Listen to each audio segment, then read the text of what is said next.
This is your Money Hour podcast. I am your host, Dakota. It's a beautiful day here in South Carolina, and I want to welcome you to the show. Whether you're in California, Australia, wherever you are, thank you for joining us today. If you're struggling with your finances, there's help out there for you. And some people may be afraid to ask for help, but if you need help and don't want help, then you can't change your life. But if you need help and you want help, you can change your life. Go to dakota.com to get resources to help you with your finances. Oh, and if you are a nursepreneur or nurse practitioner, entrepreneur who has a business and you need accounting and taxes done for your business, I got you covered too. Go to dakota.com to get resources for you. So today is my guest, Mr. Elijah Bowie. This guy, I met him last month at a boot camp in Atlanta, Georgia. The guy's fire, man. So I want to have him on the show today and just bring him on and have him drop some more gems for you guys and ladies. So without further ado, Elijah, welcome to the show. Thank you, brother. I appreciate you having me. I'm really glad to be here. Yes, sir. So tell everybody about who you are and what you do. So my name is Elijah Bowie. I've been in the industry for over a decade. And today I get to spend my time helping entrepreneurs who are sick and tired of asking themselves, what am I going to do, post, or say to grow my business today? All right. I help those folks have a system that will allow them to sell their high ticket programs, products, and services without sales calls, oftentimes resulting in a six-figure day for them. A lot of people, teach, a lot of coaches, mentors help people have six-figure years. Some people even do months. We teach people how to have six-figure days. So that's what I get to do. Awesome. Pretty awesome. So you got your start. You were a gym owner. Is that fair to say? Yes, sir. Yep. Talk about how you went from going from being a gym, I guess, a gym owner to going into sales and killing the game.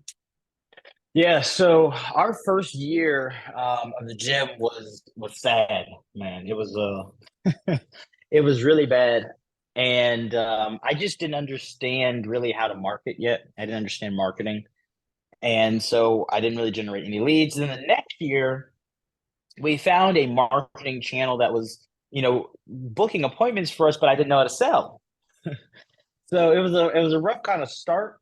But once I got both of those down, we grew very, very quickly. And I had a tiny fitness studio, right? This wasn't like a typical gym where like you'd have a membership and go from there. It was a only for private clients that we trained. And we ended up in my city. Within a 1 mile radius, we had over 25 direct competitors. And we charged more than them, and we started selling circles around them. And I ultimately sold that business. And other, gym owners and people like that kind of saw, how we were growing and just started really asking how we did it. And so that turned into consulting, which actually turned into an agency where we were actually doing their marketing and stuff for them. And I teach my sales processes. And so that's actually how I got into this consulting coaching world, if that's what you want to call it. Today, obviously, I own a successful consulting company. But that's how I got into it. I didn't know any of this exists. I didn't know it was a thing. I was just, people started asking. I was like, oh, yeah, I can show you what we did. And so that's how it started. Awesome. So outside of your business, your husband and a father too. Talk about that. How important is family to you, and what are some of the challenges that you face being entrepreneur, father, and husband? Yeah, man, I am. I those are my preferred titles, right? Father and husband. I've got two beautiful children. I've got a son who will be 3 in May, and my daughter just turned 1 last month. And then my beautiful wife. And family is everything to me, man. I'm not one who like you're not gonna see me like going out. I don't go to like a bunch of conferences. I like staying home. I'm a homebody, and I like just hanging out with my family. Um, and so early on, my wife and I we had several miscarriages, and I remember I can't remember if this was in 2018. I think it may have been 2018, but I remember this was our second, maybe the second miscarriage. But what I remember about it is in this miscarriage, that we had, the pregnancy had moved far enough along out of the first trimester where, there was a heartbeat and all that good stuff. And so we went in and they couldn't find the heartbeat. And so it turns out, the baby, didn't had passed, and so they had to schedule basically an emergency DNC, removing the pregnancy. Um, and I had obviously been working for myself already, right? I worked for myself for years. But the thing that I remember that was like pivotal for me was after my wife came home the next day, right? Um, I had to be on a Zoom. I had to be on like a bunch of Zoom coaching calls all day, because I was consulting for a client and stuff like that. And I just remember looking at myself and being like, I didn't sacrifice. I didn't put all this time, energy, and effort in to become an entrepreneur and be control of my own time, only to be on someone else's time all the time. Right. Like I didn't want to. And at this point, we didn't have our two children that we have now, but we were, trying to build a family. I was like, I don't want to be the dad who provides a financially rich life for my family, but I'm always unavailable. Mhm. And so I made a decision then to kind of restructure my business, my work days, what that looked like, so that my business always served me at the highest level rather than creating a really successful business that I became a slave to, which is unfortunately what happens for most entrepreneurs. And the more successful your business is, the more you're a slave to it. And so I had made that decision and kind of reworked my business, how we were going to fulfill the time management so that I would just have time for my family. And ever since then, that's my number one focus. And so like today, fast forward, several years, I've got two beautiful children. Every single month, my children go to Disney World for a week. I take them down to Orlando, Florida. The bulk of my days, I usually work for, a couple hours in the morning. And then, it's whatever else they want to do, because that's what's really most important to me. And so that's what drives everything for me. So that's kind of, I told somebody the other day, I said, that's my biggest accomplishment. My biggest flex, if you will, is that I'm not only am I exactly who people see on stage, that I'm beyond that guy that they see on stage for my family. And they know that, right? It's not a mask. And so that makes me really happy. Wow. That's good to hear because I mean, even me being an entrepreneur, that having that sacrifice, it's sometimes my wife takes my daughters places. I'm like, and I'm grinding, because I want to provide for the family, but Mm-hmm. my vision is to be able to have my business make money while I'm not there, while I'm spending time with my family in Jamaica, wherever we're going to go, and still Mm-hmm. making money. Talk about how important systems are in your business, and also having a team as well, because I'm sure you have a team, right? Yeah, I do have a very small team. I think really what's more important, like you said, is a system. And when I say a system, I mean first, like that exercise that I did myself back when we had the miscarriage. What I ended up doing first was really sitting down and figuring out for myself again, what's going to serve me at the highest level. I think a lot of times we enter certain industries as entrepreneurs and we look at somebody else who's, having results, and we say, okay, this is the way we got to do it. And then we just start going in the grind. It's easy for entrepreneurs to grind, right? That's not hard for them to do. And so, like you said, especially as men, I think all entrepreneurs grind, but as men, we have this really unique point of view where we will tell ourselves, I'm doing this for my family. The whole time, the family's looking at like, hey, could you just spend some time with us? Like, we'd almost be okay if you sacrifice some of this to you, like. And so, like female entrepreneurs are great at doing it. Like women are like so multifaceted and talented; they can do it. But like men are always like one track mind, like no, I'm grinding. And then we'll almost get it, offended or like I'm trying to do this for us. And if you realize that, like I said, what they need more than any of that is our presence, our all those things. And so, if you can figure out, I had to figure out for myself first and foremost. Okay, what hours of the day am I most effective? And being able to start to set up a system for even how I work on stuff, right? So like I'm most effective between the hours in terms of work, thought, clarity, and production. Really in the hours of like 4, 5 a.m. ish to right around 11 a.m. Right after 12 noon Eastern, I become very useless. Very useless. Like I've done, like I could sit down and write an ad, like any, like just pitches, all types of things early in the morning. And I could try to do that same task after 12 noon. And it just takes me hours upon hours and hours. And so, all right, I learned that about myself. This is where I'm most effective.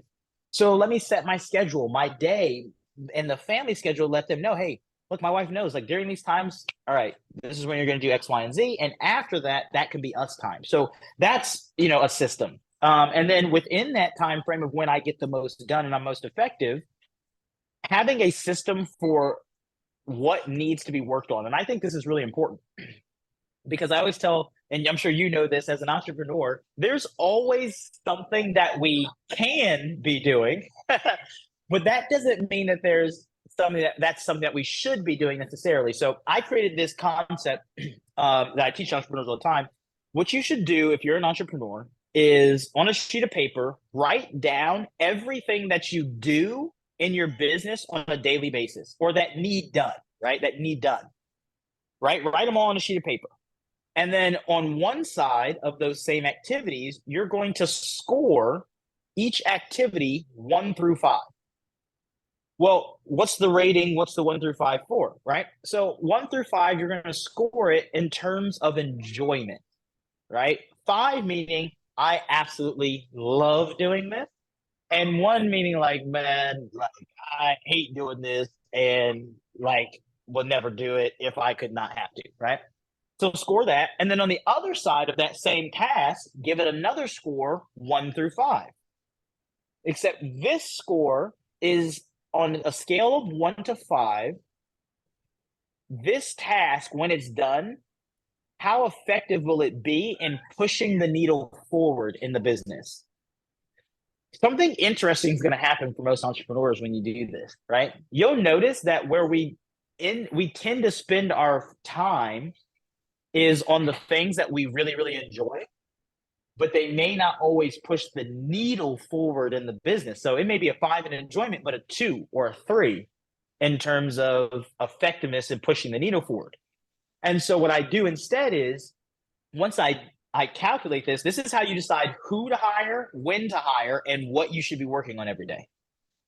So what I do is I look only at the side of what's going to push the needle forward. Anything that's a 5 must be done. So if I don't care if I have 12 hours, I don't care if I have 3 hours, I don't care if I have 1 hour to work on my business. When I have that hours where I'm sitting down, I say, I don't care if I don't like this. It could be a 1 in terms of enjoyment, but this has to be done right now. And that's what I spend that hour on. If we do that, our work literally becomes more effective, right? Because the hours that I'm spending, the hours that you're spending are the hours that you're spending, but I'm spending them on something that's pushing the business forward.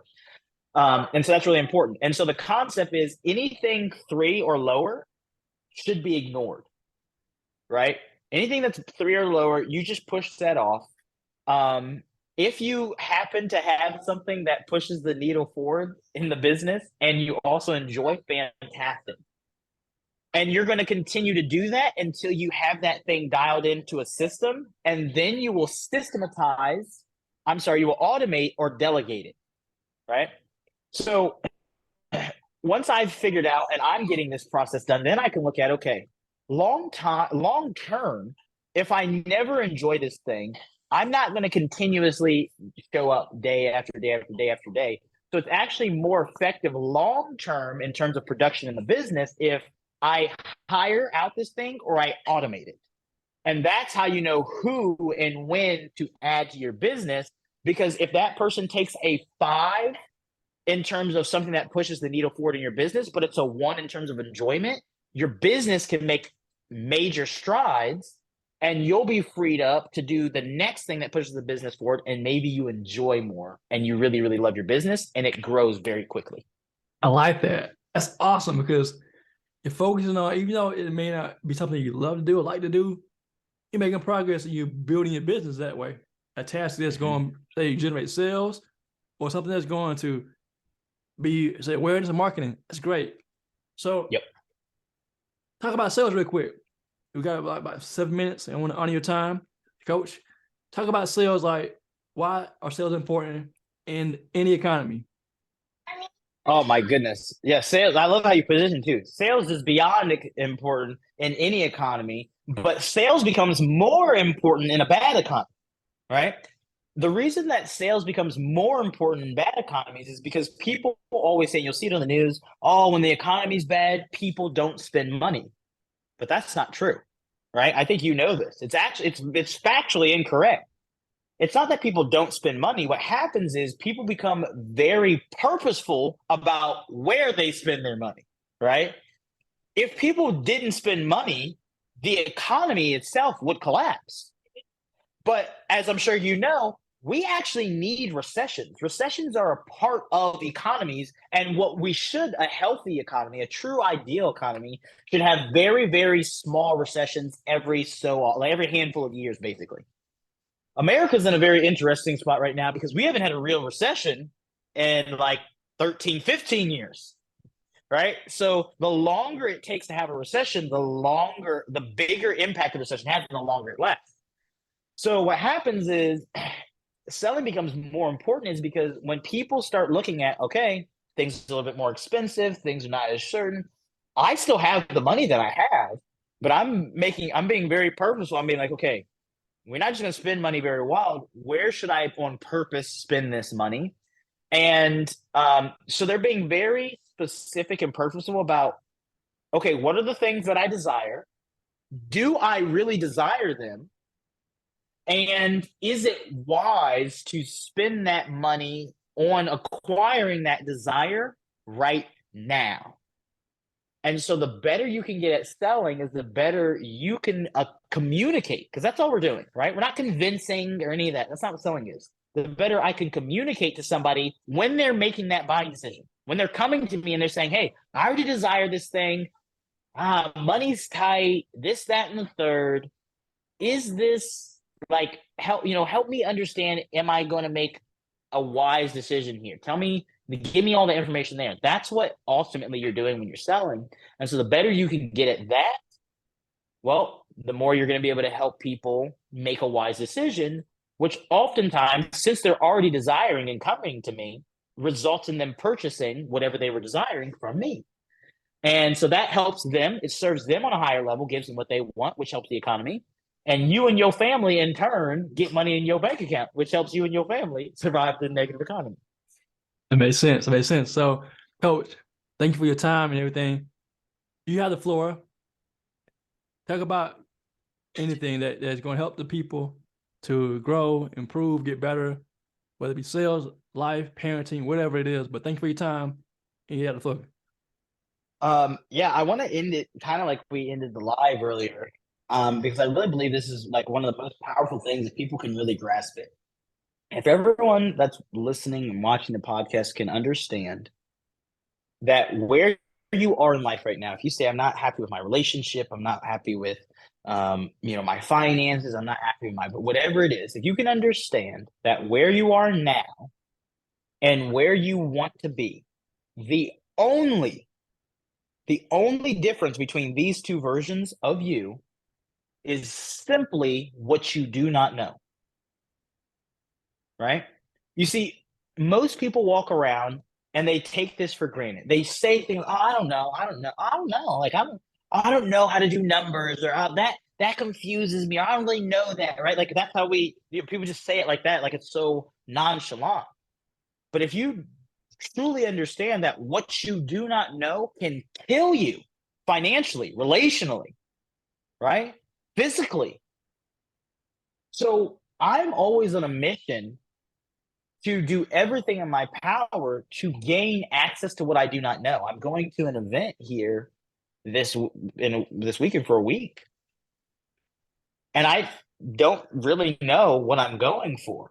I don't need necessarily anything. I'm going to hopefully run into and find things that I don't know, right? And if you can start looking at investment opportunities like that, and there's times where we need to. A lot of times people are looking for, I want exactly this, and I'm looking for exactly this to come out of it. But some of the best investments happen when you just spend your time, your energy, your effort, and your money, right? Maybe you're not in a horrible financial situation. Maybe you've got finances and stuff. Like, okay, you should still go see Dakota. Like, go see Dakota because he can tell you things about money, wealth, that you just don't know that are costing you tens of thousands, or that would, like, there's so many things. If you can understand that, you will take your life to another level in every area of your life quicker than you know what to do with. And what you thought was so far away will become your reality so quickly. If you just understand that I need to spend all of my time, all of my energy, all of my effort, and all of my money gaining access to what I do not know. We're Awesome. happy to spend time, energy, effort, and money on watching other people live their lives. Spend that time, energy, and effort and money creating a life where other people want to watch your life. Right. So, Coach, how can people find out about you online? You can just look me up. I'm on all the social media platforms. Elijah Bowie on Instagram. It's at Coach Bowie. And hit me up. I respond to messages. I am one of those people who can't be reached, so I'd love to hear from y'all. But yeah, you can find me on social. Thank y'all for joining us. And Coach, thank you for your time. Yes, sir. I appreciate you. This is the Your Money Hour podcast.